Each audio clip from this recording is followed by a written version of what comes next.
Allora, oggi dopo il tema che abbiamo visto ieri, è un tema certamente che ci interroga anche per il nostro cammino comune. Abbiamo riflettuto sull'unità, che è un tema che anche Papa Leone, mi sembra che in questo inizio del suo pontificato, diciamo, uno dei baricentri di questo pontificato è proprio il tema dell'unità della Chiesa, quindi anche noi abbiamo riflettuto ieri sull'unità dell'opera, dei figli e delle figlie di tutta l'opera, no? Che coinvolge poi anche tutto il popolo di Dio, anche i laici impegnati, come abbiamo visto ieri. Oggi invece il tema è la devozione mariana in Don Umberto Terenzi, la presenza di Maria oggi nel cammino spirituale dell'opera della norma del divino amore. Quindi un tema che si sposa in qualche modo, no? Perché l'unità è dovuta da questa spiritualità che ci appartiene. E ci aiuterà questa mattina il professor Antonio Scudero Cabello, giusto? Cabello, perché lo presento, nato a Madrid nel 1960, salesiano, dal 1977, è ordinato sacerdote nel 1986, dopo la maturità scientifica ha ottenuto il diploma di insegnante di scienze per l'Università di Alcalá. Ha conseguito la licenza in teologia dogmatica all'Università Salesiana e il dottorato in teologia presso la Pontificia Facoltà Marianum, con una ricerca sulla questione mariana nel Concilio Vaticano II.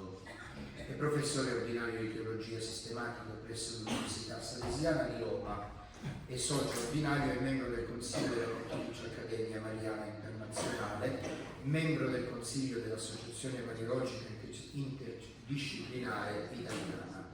Dal 2012 è consultore teologo della Congregazione delle Cause dei Santi. Grazie della sua presenza. A lei la parola. Tantissime grazie, sono veramente felice di essere qui con voi. Come dicevano alcuni, con un po' di timore, perché parlo di Don Terenzi per persone che conoscono molto di più di me di Don Terenzi. E allora e comunque soprattutto vi ringrazio perché questi come altri impegni mi hanno portato così a leggere così il diario spirituale, le meditazioni, la corrispondenza, no? Sentire una ricchezza tale di vita spirituale che veramente innanzitutto il primo ad essere avvantaggiato sono io. Per un momento come questo in realtà è uno in prima persona che deve ringraziare proprio per questa occasione di entrare allora in un'esperienza spirituale del tutto singolare.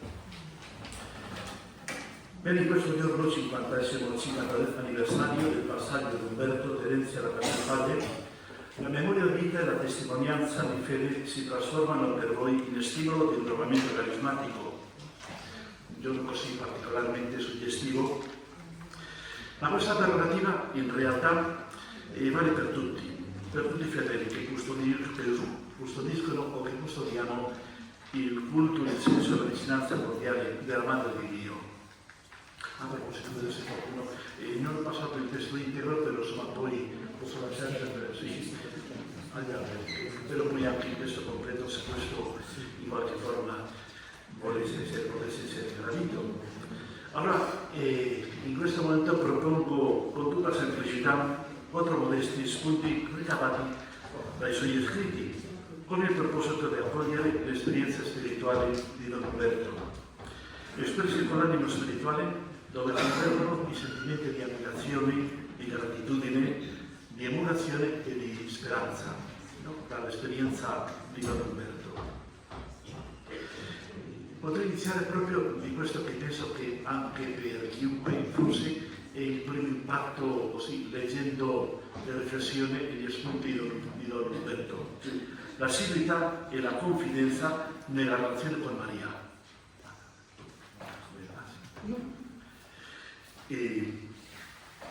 Dalle prime testimonianze della pagina del diario, il giovane seminarista invoca l'aiuto di Maria per sostenere la sua crescita spirituale, per mettersi alla sicura di Cristo. In particolare, il giovane seminarista si rivolge a Maria per essere autenticamente umile.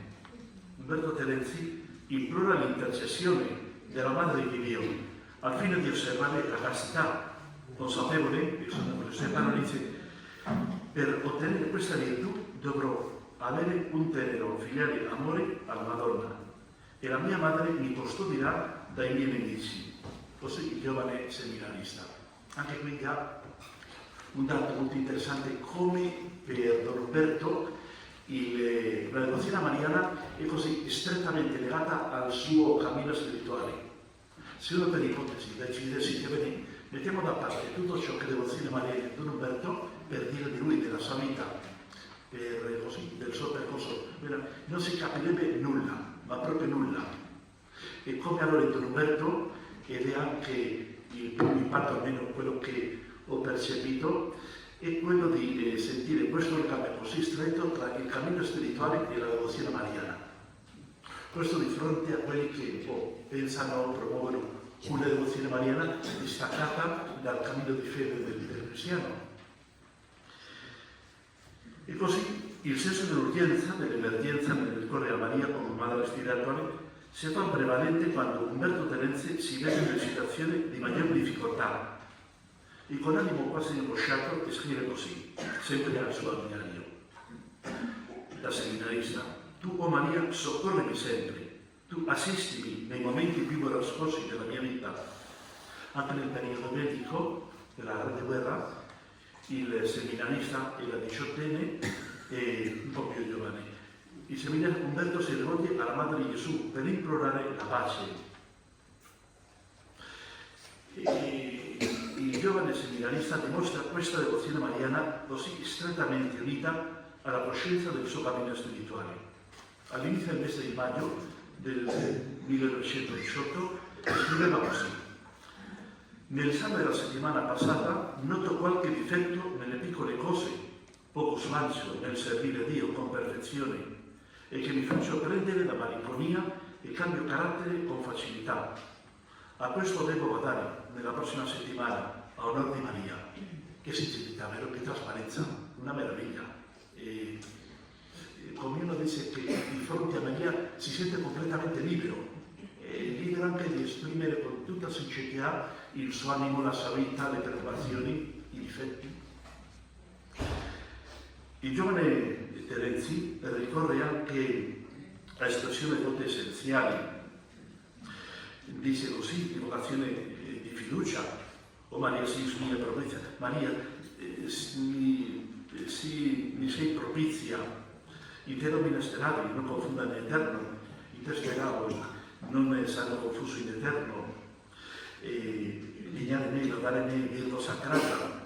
Poi ancora l'invocazione propria del seminario romano, la madre della perseveranza, la madre della fiducia.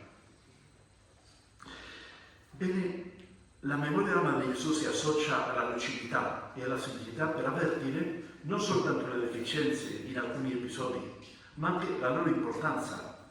Cioè, dalla devozione mariana, Don Terenzi ha quella lucidità per interpretare la propria vita. E Don Umberto, anche quello che si percepisce, aveva una straordinaria lucidità per conoscere se stesso, il suo carattere, il suo temperamento un po' rilevante, e questo lo riconosce, e come la devozione mariana lo accompagna anche in questo cammino spirituale.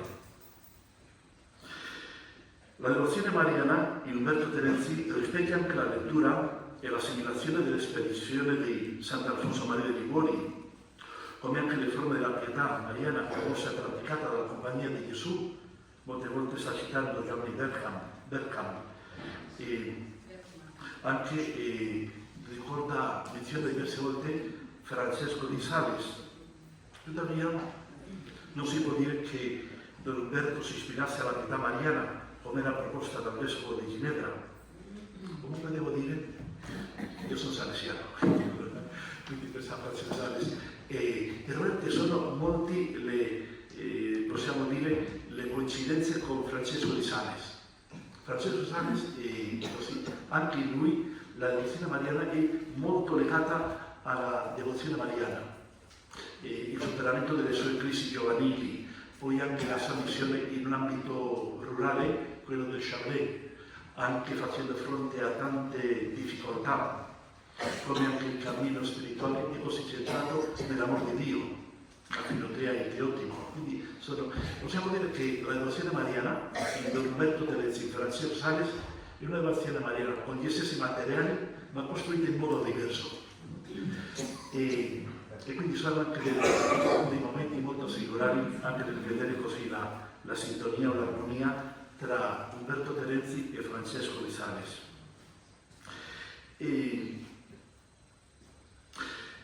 Ma particolarmente fu la dottrina di San Luigi Maria Grignon de Montfort, che sostentò il passaggio decisivo compiuto dal giovane Terenzio con l'atto di consacrazione dell'8 settembre del 1918, sempre ripreso dal servo di Dio per esprimere la sua generosa e libera volontà di vincolarsi al cammino di fede e di amore della Madre del Signore. Si vede come la conoscenza del Trattato della vera devozione di Montfort anche ha segnato particolarmente l'esperienza spirituale di Don Umberto. Il Trattato della vera devozione si può dire che è il testo mariano di maggior successo della storia, anche con una storia così molto particolare, perché questo libro fu scoperto praticamente 150 anni dopo la sua scrittura. Luigi Maria Grignon de Montfort morì nel 1716, il manoscritto si scoprì nel 1841 e nonostante, insomma, in un contesto completamente diverso, non era più a quel momento dell'illuminismo, ma il momento proprio di questa promozione nel contesto così del XIX secolo. No? E come allora comunque la devozione mariana ebbe un influsso enorme anche con il motivo della consacrazione a Maria, no? Che il giovane Umberto Terenzio ha voluto riprendere. Sicuramente molti di noi abbiamo fatto quell'atto di consacrazione, nel senso che porta di rinnovamento della fede. Insomma, anche dalla mano di Umberto siamo portati anche a riprendere questa forma di consacrazione a Maria. Da sempre, come risulta dalle prime pagine del diario spirituale, il seminarista coltivava la memoria della Madre del Signore vivendo con intensità devota le feste mariane. Per esempio la festa dell'8 settembre, la Natività di Maria, e scriveva così per gli anni: voglio alla Vergine Santissima spandere sopra di me in questo giorno faustissimo della sua Natività le celesti benedizioni e darmi un poco di quell'umiltà che lei appena apparsa alla luce aveva già in sì alto grado, onde io possa poi fermare le fondamenta e erigere la fabbrica della mia santità. Don Umberto amava la santità, cercava la santità, desiderava la santità.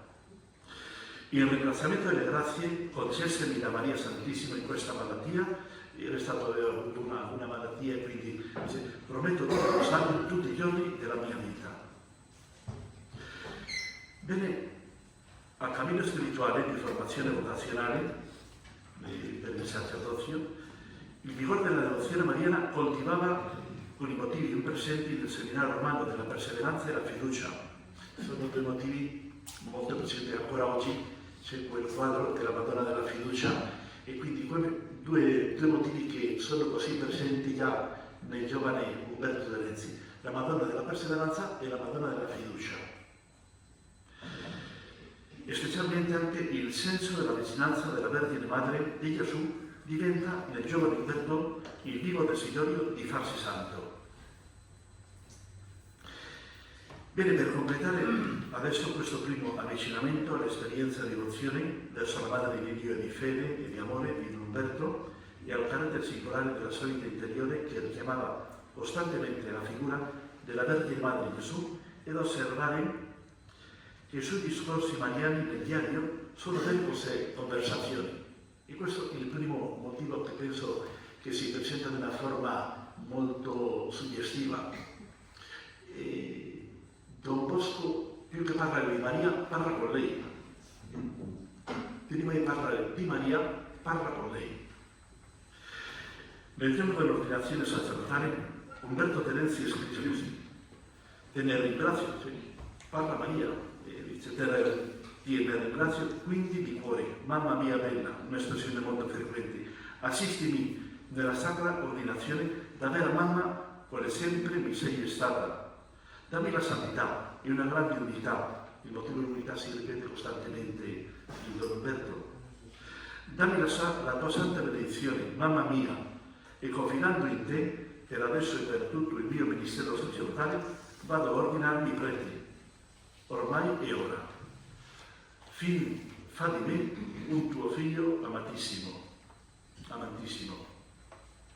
Anche nel tempo tormentato da viceparroco a San Eusebio, Don Umberto Terenzi, mentre faceva esercizi spirituali, il 17 febbraio del 27 scrisse così: a te, Madre Immacolata, Vergine Maria, protettrice mia speciale, sempre mia specialmente in questi giorni, dico di tenermi sempre stretto per le tue braccia, vicino al tuo cuore, che è tutt'uno con quello di Gesù, perché viva della tua vita sempre.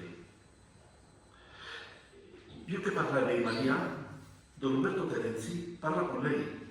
Più che pensieri sono confidenze, più che argomenti sono racconti, più che dottrina mariologica è testimonianza dell'incontro cordiale e fiducioso di un figlio. Don Terenzi, che un po' dalla lettura dei suoi scritti, non aveva nessuna preoccupazione di una speculazione teologica, era proprio innanzitutto era un'esperienza di vita. E così avvertiamo la realtà di una spiritualità relazionale che trova la sua espressione appropriata in effusioni, invocazioni, suppliche, confessioni, domande e desideri. Possiamo dire che Don Umberto Terenzi propone una mariologia dialogale, un dialogo. La devozione mariana è espressa così in termini di un dialogo.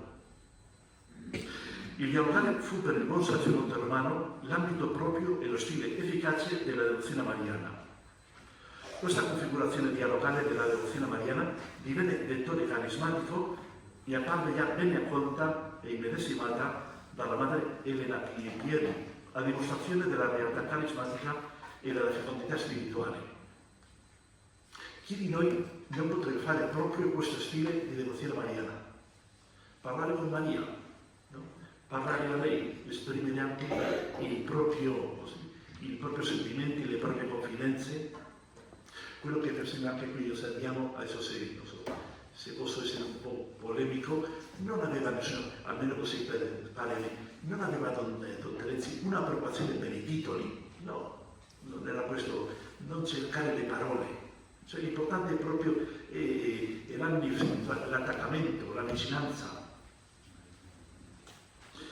Bene, questo poteva essere anche il primo spunto che mi sembra di poter chiamare e proporvi. Proprio questo, una mariologia dialogale, parlare con Maria. Adesso vediamo un secondo passaggio a proposito della presenza e l'azione dello Spirito Santo. Il 2 febbraio del 1917, nel suo diario, il giovane Umberto Terenzi scrive: con la festa della purificazione della Madonna viene a risvegliarsi in me l'amore all'obbedienza. E certo non potrebbe essere altrimenti quando si considera in che sublime misura le sento oggi Maria. Lei è sempre da ogni dovere, perché pure è sempre vergine, pure volle volontariamente assoggettarsi all'umiliante rito della purificazione. E la sua umiliazione valga appunto a farmi condurre una vita più perfetta nell'obbedienza. In tutto devo obbedire, anche nelle cose da cui la mia superbia mi lusinga essere esonerato. E in secondo luogo, serve a questa festa sì bella a risvegliare in me la devozione a Maria. Maria, Madre mia, queste esclamazioni che mi devono riempire di gioia al solo pronunciarle, che mi devono rivelare il grande affetto di Maria per me. L'intima unione tra me e lei deve esistere. Maria, Madre mia, siate voi la salvezza mia. L'espressione è veramente anche è veramente tenderissima. Uno non può non sentirsi coinvolto con queste espressioni. Allora, la celebrazione della festa liturgica della presentazione al Tempio, 2 febbraio, Con questa componente mariana, evocata con il titolo della purificazione, suscita nell'animo spirituale del seminarista la pratica dell'obbedienza e unitamente l'intensità della relazione filiale con la Madre del Signore. Insomma, in Don Terenzi si osserva come al percorso devoto si associa così strettamente il percorso virtuoso. Per Don Terenzi penso sarebbe impensabile una devozione mariana che non avesse così il legame anche con il proprio cammino di santità, di virtù, di pratica delle virtù, la fede, la speranza, la carità, la prudenza, la fortezza, l'umiltà. E quindi allora il giovane aspirante al ministero sacerdotale aveva un punto così importante per lui, consapevole sia dell'energia del suo temperamento come anche della sua predisposizione temperamentale all'irruenza. Anche qui si vede che sentiva, era come profilo spirituale, insomma, questa armonia da una parte di cordialità, di tenerezza e al tempo stesso di forza, di fortezza spirituale, fortezza anche come espressione di virtù. Il 12 agosto, la solennità dell'Assunzione di Maria portava Umberto Terenzi ad attivare iniziative devote. Il giorno della festa della Madonna della Neve, del 5 agosto, il giovane seminarista scrisse: dovrò porre ogni impegno a far bene la novena dell'Assunta, che comincia domani. Questa novena la farò per chiedere a Maria la santa umiltà. L'umiltà è una virtù bellissima, no? Sempre se c'è una cosa che subito provoca un rifiuto quasi inevitabile è l'orgoglio, la superbia. Penso che nessuno desidera andare a fare una passeggiata con una persona orgogliosa. Per una persona orgogliosa è l'umile, allora penso che tutti preferiamo fare 2 passi con una persona umile. Bene, nei giorni successivi del diario, quando ha detto questo il 5 agosto, attestano l'intensità del percorso spirituale con il continuo richiamo all'umiltà, trovando subito dopo la festa dell'Assunzione nuove occasioni di ripresa nelle memorie liturgiche mariane del mese di settembre, della Natività di Maria e della Vergine Madre Addolorata. Adesso vediamo ad un momento particolare come vive e come ha espresso Don Umberto Terenzi la festa della Pentecoste. Bene, dove si vede anche questo rapporto così stretto tra la devozione mariana e la celebrazione dell'espressione singolare della Pentecoste. La predicazione così di Don Umberto, rettore del santuario, alla viglia della Pentecoste del 1961, insomma già da uomo così della maturità spirituale anche nel pieno della sua attività pastorale, carismatica e fondatrice, è molto espressiva. Collegava l'impeto della fede degli apostoli all'intensità dell'evento dello Spirito. E scriveva così: gli apostoli, ripieni dello Spirito Santo e di amore divino, di luce, di verità, si sono sentiti forti della fortezza dello Spirito Santo, di tutta la grazia dei suoi 7 doni, e non hanno indugiato più, non hanno avuto più paura di nessuno, hanno predicato chiaramente Gesù Cristo crocifisso davanti alle folle. Il Sinedrio, agli amici e ai nemici, hanno cominciato a battezzare, a fare proseliti, a fare i primi fedeli, i primi membri della Chiesa. Soltanto Pietro, quando è uscito pieno di Spirito Santo, ne ha portati al cuore di Dio circa 3.000, conversioni in massa nella fortezza del divino amore dello Spirito Santo. Anche qui, allora, forse non so se tutte le persone che si accostano qui al santuario se lo sapevano, il divino amore è lo Spirito Santo. Il santuario del divino amore è un santuario pneumatologico, è proprio il divino amore è lo Spirito Santo. Bene, comunque questa memoria fa scattare in Don Umberto il pensiero per la Madre di Gesù. In ogni luogo dove ci rifugiamo vicino alla Madonna ci sentiamo suoi figli e figli di Dio. Ci sentiamo forti della grazia del divino amore, cioè lo Spirito Santo. Questa pienezza di grazia dal cuore immacolato, materno di Maria Santissima, si fonde su ciascuno di noi. Ci sentiamo tranquilli, sicuri nella grazia del divino amore, lo Spirito Santo. Il Divino Amore fa le grazie a tutte le ore, non in un ritornello qualsiasi. È la ripetizione dei miracoli che sono cominciati nel cenacolo, alla prima effusione dello Spirito Santo, alla prima Pentecoste. Una ripetizione continua nella Chiesa, nel santuario, nelle anime, nel mondo intero, per tutti i secoli. Richieda di misericordia e di grazia. La Madonna procede così sicuramente perché nelle sue mani ha posto l'onnipotenza della sua grazia. Nella sua mente Dio ha infuso ancora una volta di più la pienezza della luce dello Spirito Santo. Nel suo cuore ha messo il fuoco del suo amore e del suo divino amore.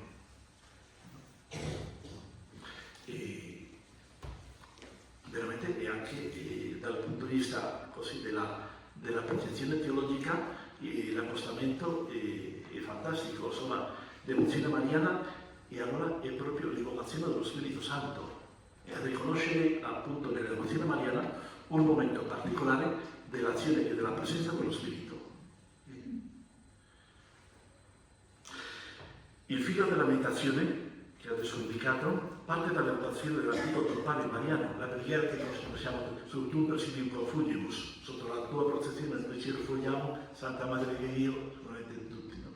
E qui si vede che era una preghiera così spontanea di Don Umberto che quando parla di questa festa, forse senza nemmeno rendersi conto, sta citando quella preghiera. In ogni luogo dove ci rifugiamo vicino alla Madonna ci sentiamo sicuri e figli di Dio. È la preghiera, no? Una preghiera antichissima, sicuramente del secolo III, quando i cristiani in Egitto subivano le persecuzioni di Decio dell'imperatore, e quindi quel momento che si affidano così all'intercessione e alla protezione di Maria. È una preghiera così breve, essenziale, così sobria e al tempo stesso così profonda. Sotto la tua protezione noi ci rifugiamo, Santa Madre di Dio, non disattendere le nostre suppliche. Quindi l'orante, il devoto, più che chiedere, dice almeno non ascoltare, non dimenticarmi. Santa Madre di Dio. È la prima volta, almeno stando alle nostre conoscenze, la prima volta che Maria viene chiamata Theotokos, Madre di Dio, Santa Madre di Dio. Molto prima allora di diventare dogma di fede, adesso molto prima chiamare Madre di Dio era un titolo della devozione mariana e nel momento della difficoltà. L'anima spirituale di Umberto, con un vigore suggestivo dell'accostamento tra l'Annunciazione, quando evoca l'onnipotenza della grazia e la Pentecoste, trasmette il senso dell'estensione e della forza dell'influsso dello Spirito Santo. Cioè, questo non so se mi sono spesso sentito cioè, come Don Umberto, predicando in questo modo, tiene conto del legame tra il momento dell'annunciazione e il momento della Pentecoste. Le funzioni dello Spirito all'inizio della vita di Gesù, le funzioni dello Spirito all'inizio della vita della Chiesa. Dice, in quel momento è presente Gesù, è presente lo Spirito, è presente Maria. Come Maria è all'inizio del Vangelo, Maria è all'inizio della Chiesa. E allora per Don Umberto dice, il legame è evidente, proprio da non trascurarlo, il legame tra la devozione mariana e l'azione e la presenza dello Spirito. Lo Spirito Santo che allora che è nella vita della Chiesa attraverso i tempi, e un momento particolare che viene indicato come un momento di comprensione e di amore, indicato lo Spirito come luce e fuoco, luce per dire della lucidità, riconoscere un momento particolare di comprensione, un momento di fuoco proprio è l'adesione della mente e del cuore.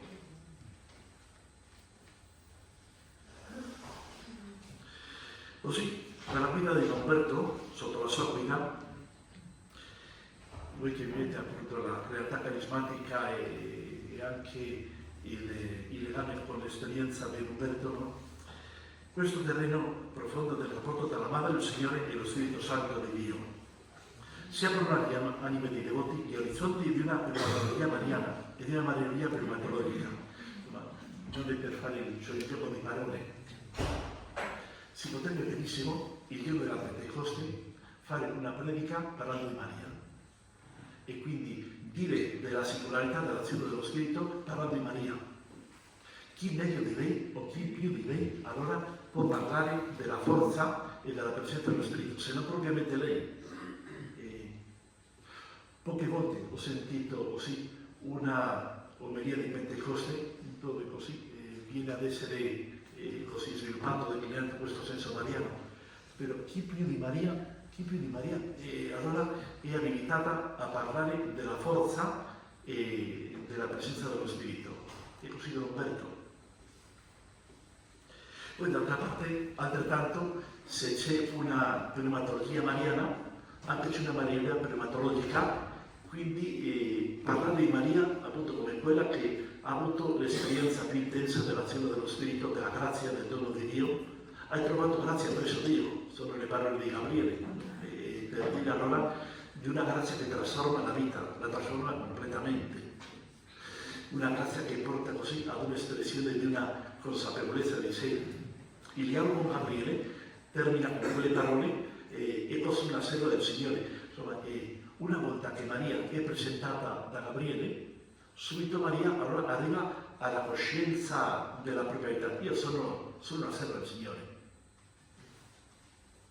Nel Vangelo di Luca succede una cosa molto interessante, anche forse c'è penso un po' l'ironia dell'Evangelista, dei primi personaggi che si presentano al Vangelo, Zaccaria, Elisabetta, Giuseppe e Maria, tutti hanno una famiglia prestigiosa. Aronne è un sacerdote discendente della classe di Abia, Elisabetta è discendente di Arone, Giuseppe è discendente di Davide. L'unica che non ha un titolo femminile è proprio Maria. No?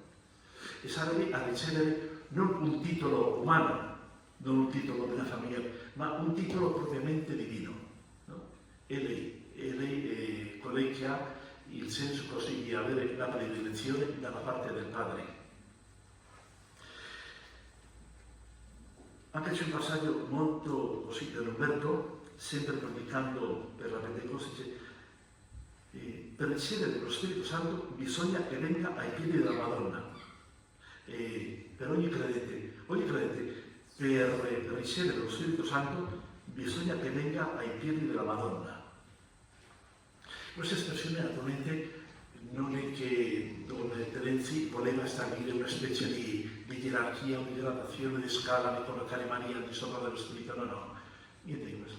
Don Umberto parlava dell'esperienza. Come allora l'incontro e anche l'accoglienza del dono dello Spirito, allora è un'esperienza particolare per il devoto mariano, dove la devozione mariana e l'accoglienza del dono di Dio così corrono e crescono insieme.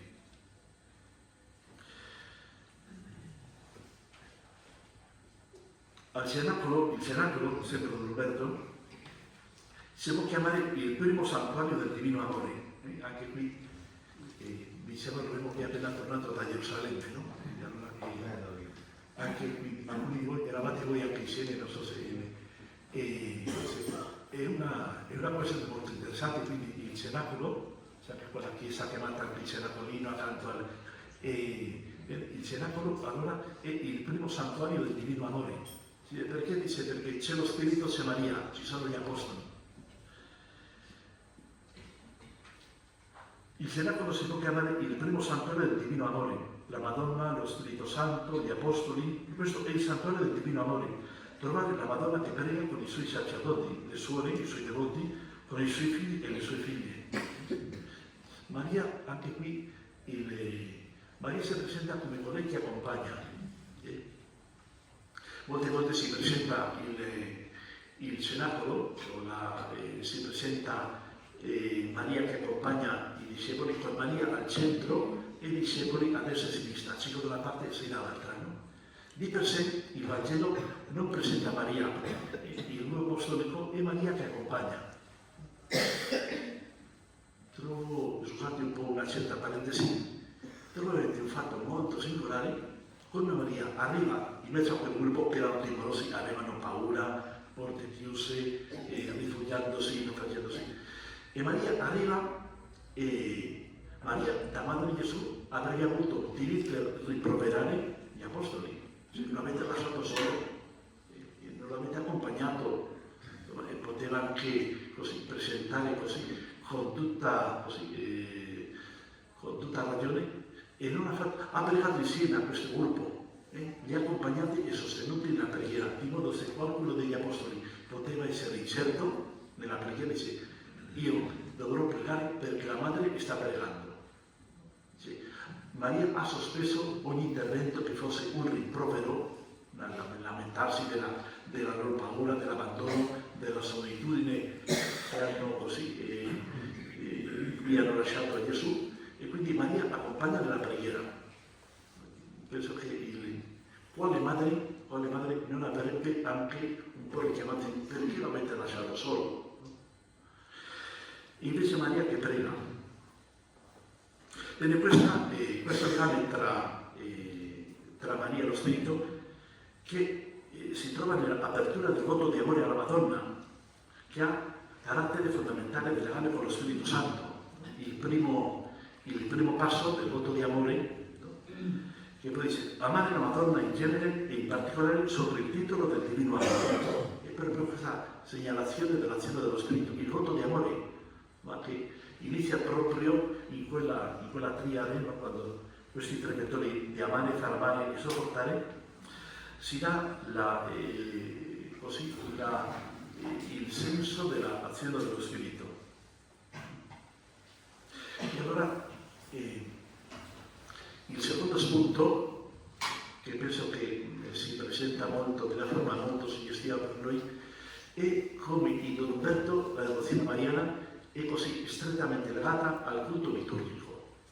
Adesso ho menzionato particolarmente la Pentecoste.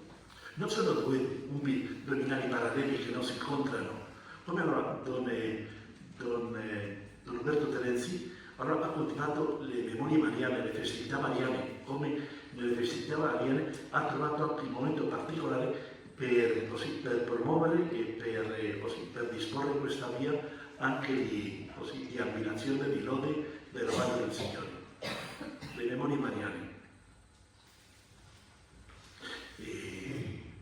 Non so se mi posso permettere una osservazione. Vedete, è un peccato che in tanti posti, tanti seminari, facoltà teologiche, non si studia la mariologia come corso specifico. È veramente una cosa non soltanto penosa, perché qualunque catechista, agente pastorale, qualunque predicatore, se uno per forza di cose dovrà trattare così e parlare di Maria in tante occasioni nel percorso dell'anno, costantemente, sicuramente molto più di altri momenti, però bueno, sono cose vere, e speriamo che anche le cose così.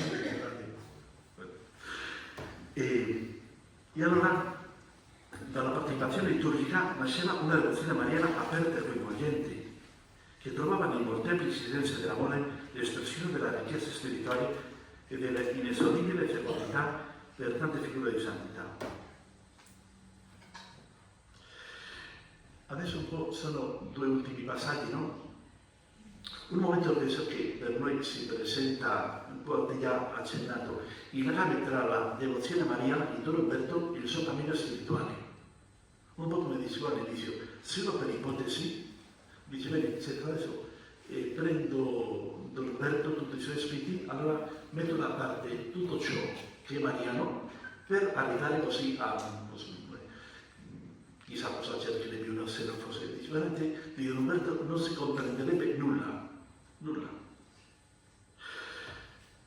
Don Umberto, dal tempo della sua formazione al ministero pastorale in seminario, identificò nell'autentico animo sacerdotale l'esperienza dell'incontro con la Madre del Signore.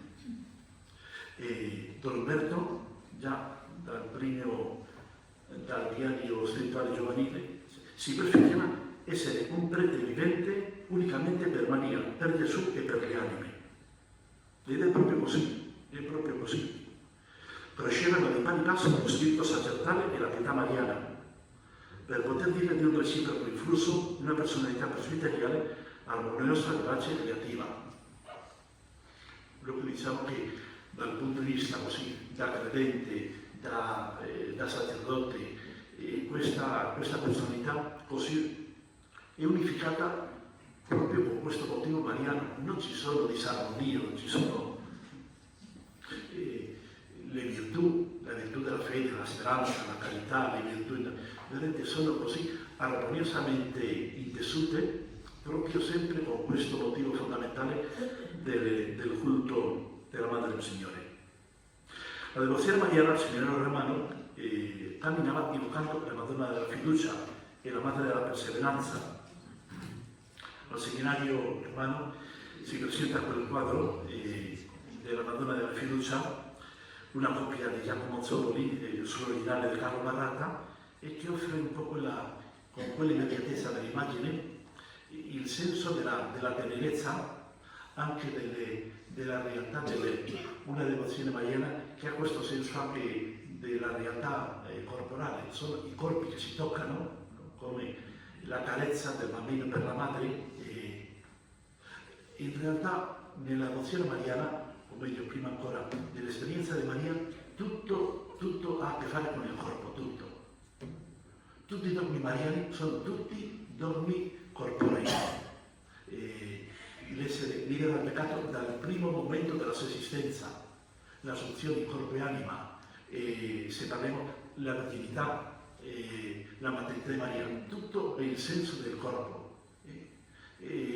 Per dire anche che ha questa concretezza e anche il senso della globalità della persona.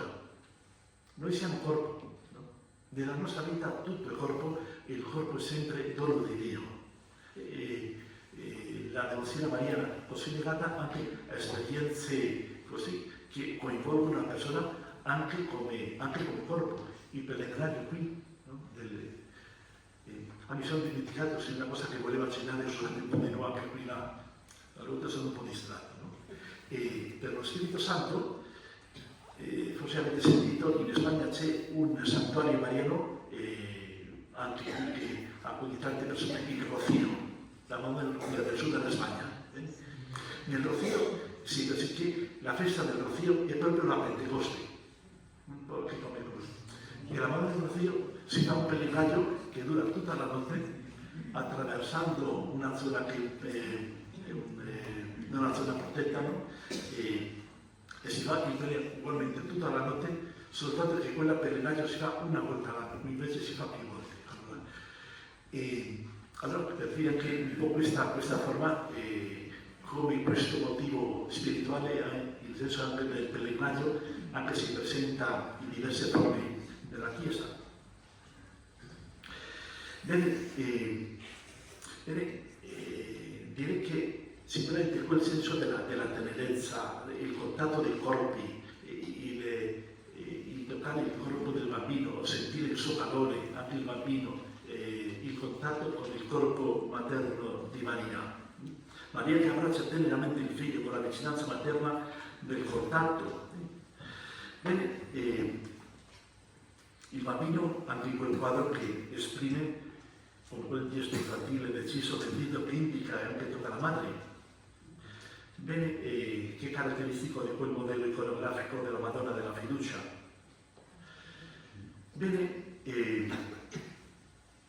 momento singolare del percorso spirituale di Don Terenzi si colloca nel tempo del passaggio dall'impegno parrocchiale Santo Eusebio alla cura pastorale del Santuario del Divino Amore. Come dicevo, voi conoscete Roberto molto più di me, no? Però non sto cercando un po' di immaginare veramente da essere così nella parrocchia, una parrocchia romana, Santo Eusebio, a venire qui a Castel de Leva, immagino, era un salto nel vuoto da essere una parrocchia così, come delle classiche di Roma, e venire qui per fare che cosa? Una zona che si sia così completamente abbandonata, riprendersi, è vero, anche del portierio che si ricordava già da tanto tempo, da secoli, però per Roberto era un salto nel vuoto. Quindi il memoriale delle voci, il famoso memoriale delle voci, meditazione frutto anche di una prolungata esperienza interiore iniziata con i primi contatti con la realtà qui di Castel di Leva, attesta la coscienza sacerdotale di Roberto, quando si trova da uomo maturo con un'esperienza consistente, quasi decennale di missione pastorale, davanti ad un orizzonte inedito di servizio ecclesiale. Il memoriale delle voci è scritto quando Don Umberto è trentenne, ha avuto già un'esperienza pastorale significativa, è un uomo maturo e al tempo stesso è un sacerdote che si trova con più futuro che non passato.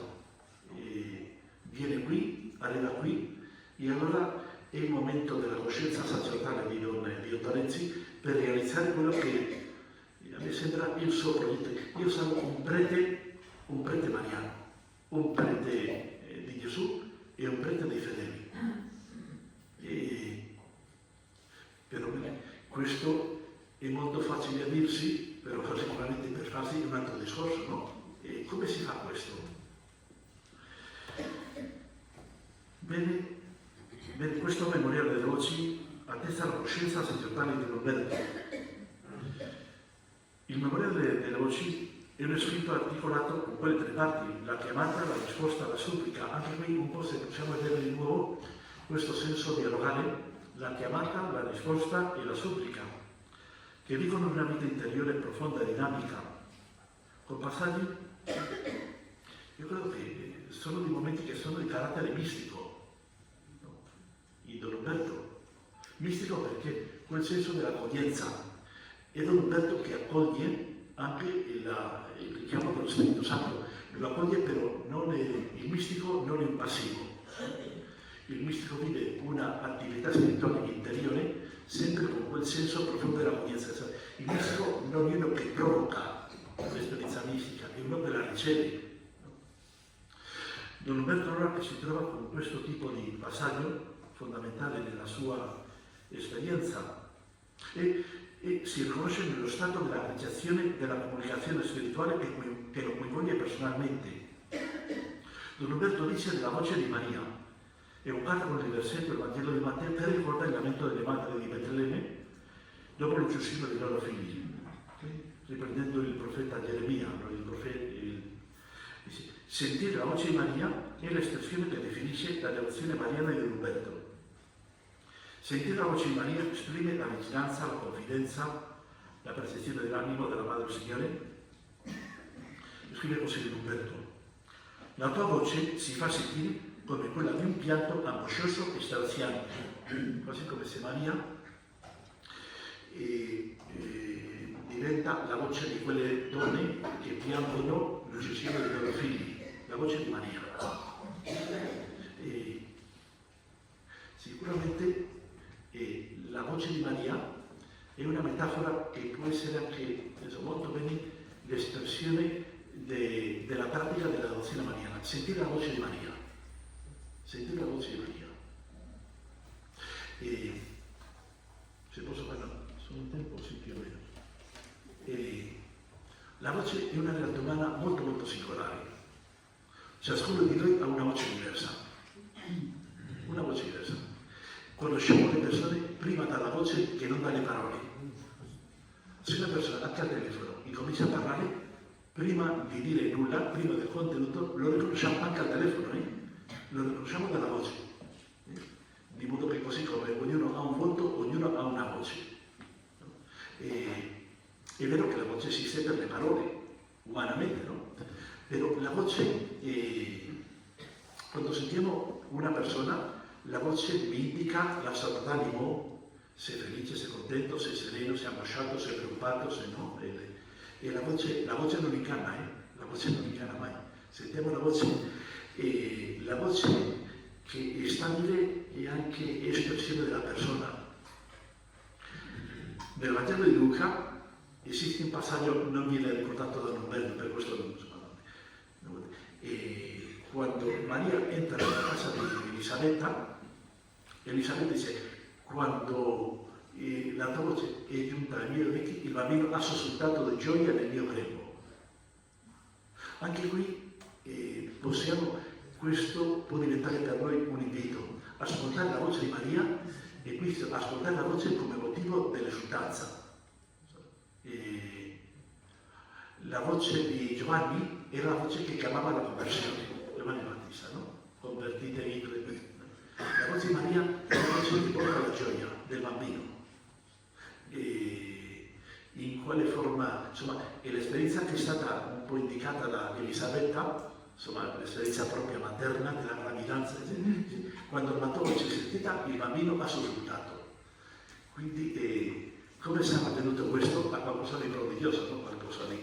Però sentire la voce di Maria è proprio già essere invitata ad un'esperienza di gioia. No? Che cosa vuol dire la voce? La voce vuol dire vicinanza.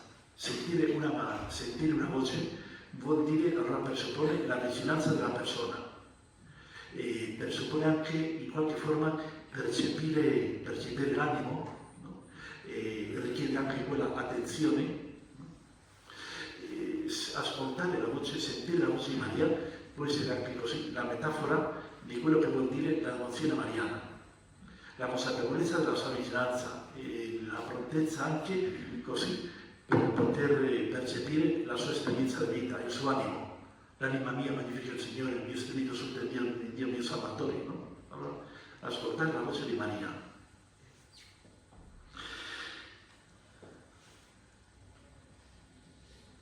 Il servo di Dio, allora tornando ad Umberto, il servo di Dio è tormentato dall'impazienza spirituale. La tua voce, o Madre di amore, aspetta ancora la mia risposta. Dice, tu Madre mia, tu mi fai sentire la voce, dice, però da parte mia non è che ci sia una risposta così immediata, no? Posso dire lo stesso, ciascuno lo può dire personalmente, no?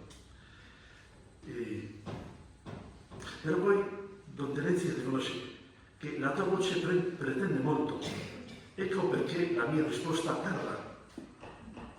Anche il senso del realismo spirituale di Don Umberto. Agli occhi dei fondatori si apre l'udienza della supplica invocando l'intercessione materna di Maria. Rivolgo la mia supplica a te, perché mi appiani la vita nelle pratiche che devo svolgere per creare il tuo regno, la tua città di amore, il tuo centro di grazia e di misericordia infinita.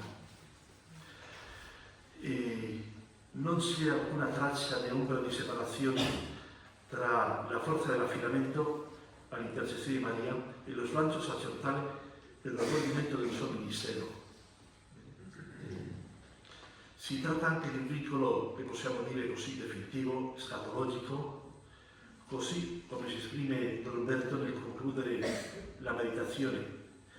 E quando la tua città sarà fatta, le tue opere impiantate e la missione del tuo primo figlio sarà terminata, rivolgo, o Madre di amore, la mia povera supplica a te, affinché tu mi conceda di riposare vicino a te, anche morto, per non abbandonarti nemmeno allora, con le salme degli altri figli tuoi, che riposeranno intorno a te, corona perenne di amore e di gloria per te, che li hai chiamati. Così sia e così sarà. Un po' per riassumere, la devozione mariana costituì Don Umberto il fattore di unificazione dell'esperienza. Al tempo stesso la devozione mariana percepita come dono e come cammino del ministero sacerdotale, dell'impegno fondazionale. Per Don Umberto il culto mariano è un dono della presenza di Maria, Madre del Signore, e al tempo stesso un cammino spirituale. Il senso della fede, la prontezza del servizio, l'emozione spirituale, la cura del culto, il desiderio della comunione e per la forza della questione dell'affidamento alla Madre del Signore. L'ultimo passaggio, che termino. Termino con una cosa che è successo da alcuni anni, 34 anni, così collabora, lo conoscerà, lo vedremo certamente, così con la parrocchia dei Fideli, no? Una comunità parrocchiale che si è molto vivace. Un signore, mio amico, dicendo che stavo qui, no? Mi ricordava che lui da piccolo era portato dalla mamma qui al santuario e che lui si ricorda di Don Umberto. Mi portava, dice, si sentiva tratto così dalla cordialità, dalla simpatia, dice, veramente è uno soggetto molto simpatico. Lui era piccolino e dovevano essere, sì, non so, gli anni 50, 60, no? E quindi si ricorda.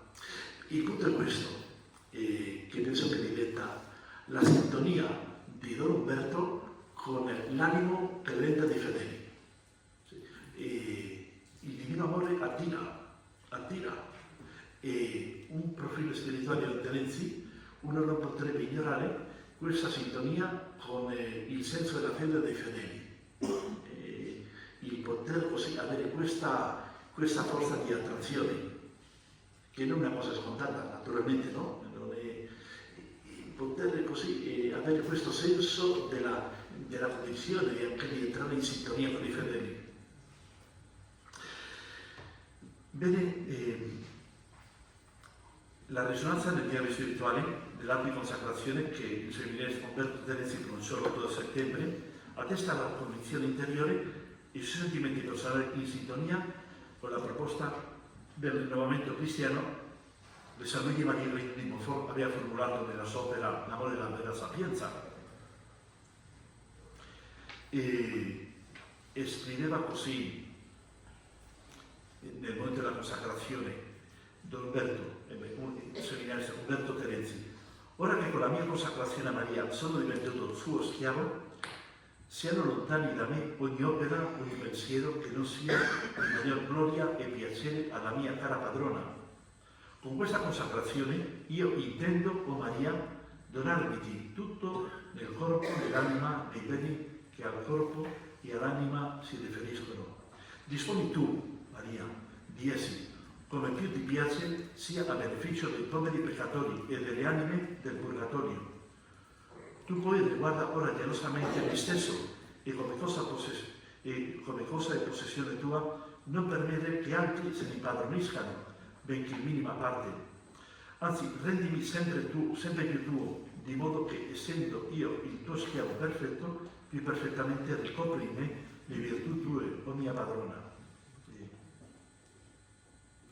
E anche questa espressione essere schiavo, secondo me forse è un'espressione un po' si può dire impegnativa. Adesso dopo Pasqua ci sarà un convegno a Alcalá de Henares, in quel posto delle francescane concezioniste, dove allora fu proposto particolarmente questo motivo di essere schiavi di Maria, il voto di schiavitù, no?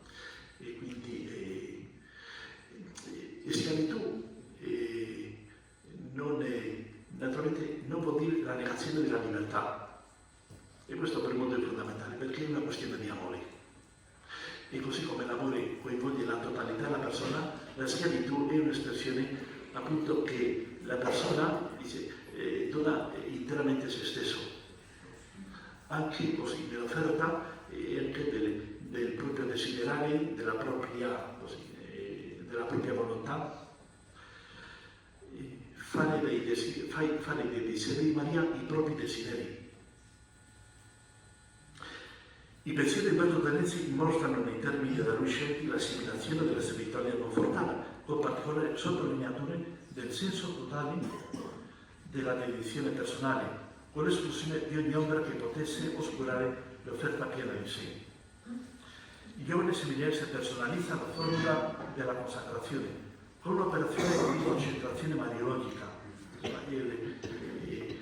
Il dono così, il senso della totalità viene così a esprimersi in questa forma del legame e della dedizione, anche nel legame con il cammino spirituale della Madre Gesù.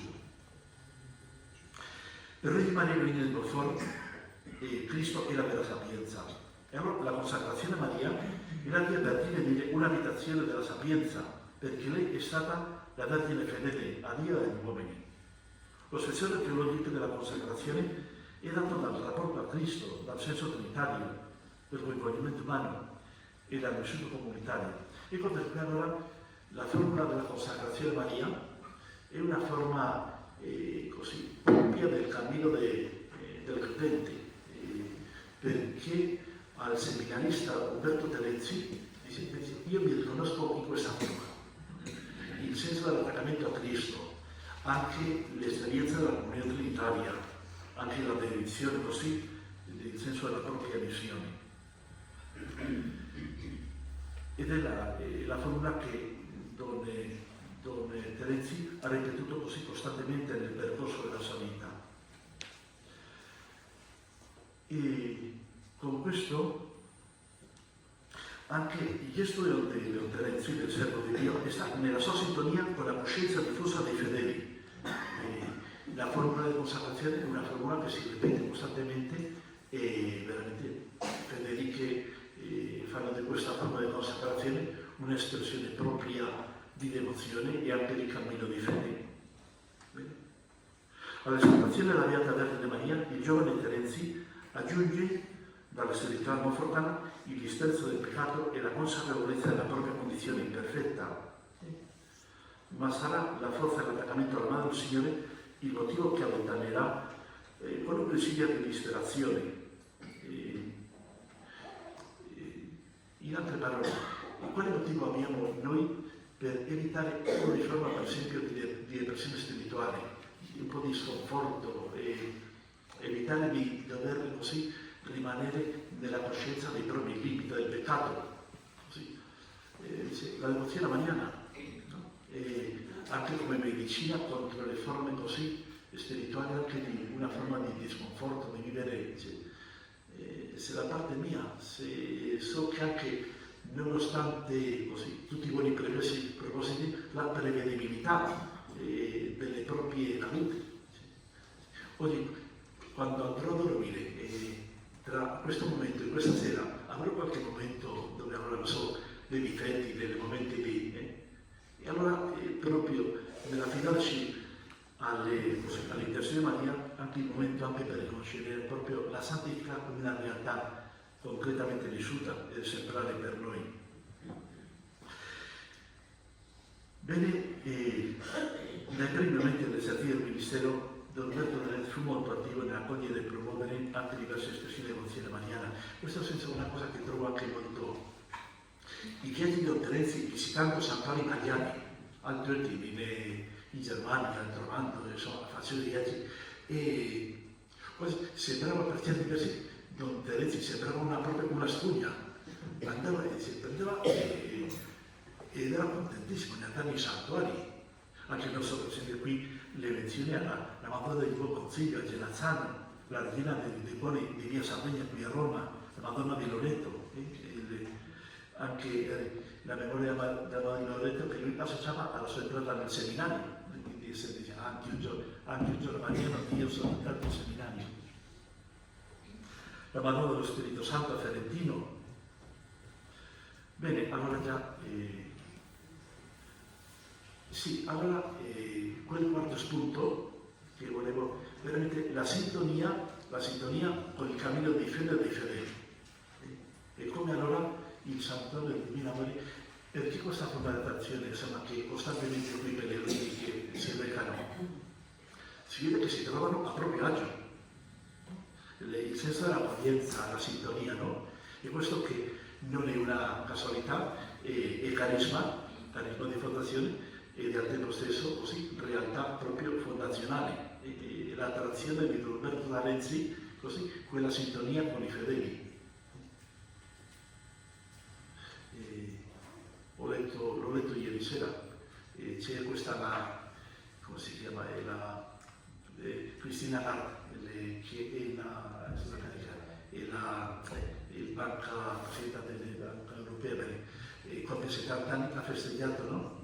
E un figlio che pure è economista ha fatto una spiegazione, ha detto al figlio, figlio mio, dice, se tu vuoi dire una cosa, devi fare una formula così del mondo finanziario che la deve poter capire la nonna. Se non la capisce la nonna, dice, tutta la teoria, dice, possiamo dire che la migliore teologia è la teologia anche che ha il senso pastorale. E una teologia, una riflessione mariana, che non serve per essere predicata in chiesa la domenica, non è una buona teologia. Naturalmente dovevo cercare le forme, però allora una mariologia che sia incomprensibile, che sia Don Terenzi Maria questa, dice proprio una dottrina mariana proprio pronta e così anche per applicare, trasmessa anche per i fedeli, senza perdere niente di profondità, anzi. No? Bene, allora sentiamo proprio per ho parlato troppo, mi sembra, però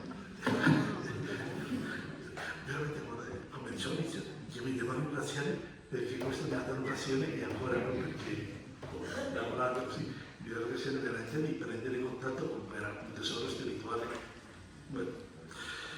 Bene, possiamo mantenere le due considerazioni finali. Vorrei riassumere. Il Santuario del Divino Amore è opera di Don Terenzi e Don Terenzi è l'opera del Divino Amore. È lui che è creatore del Divino Amore, ma Don Terenzi il Divino Amore è anche il creatore di Don Terenzi.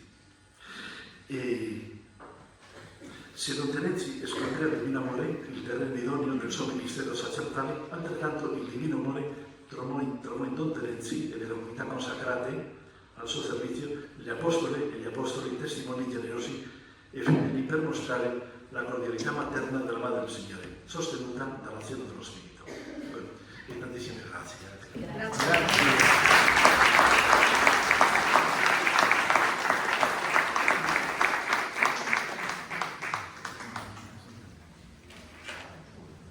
Grazie. E dunque queste 4 parti, fino alla conclusione,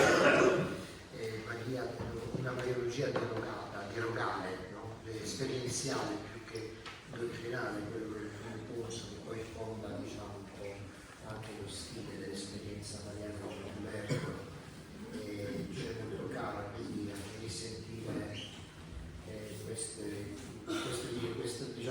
filone, no? Dell'esperienza di Umberto sia come giovane seminarista sia poi come sacerdote, e poi che prende man mano consapevolezza che viene coinvolto da Maria nel sentire la voce, perché è proprio da lì che nasce proprio la consapevolezza di una seconda vocazione, quella di essere poi fondatore, no?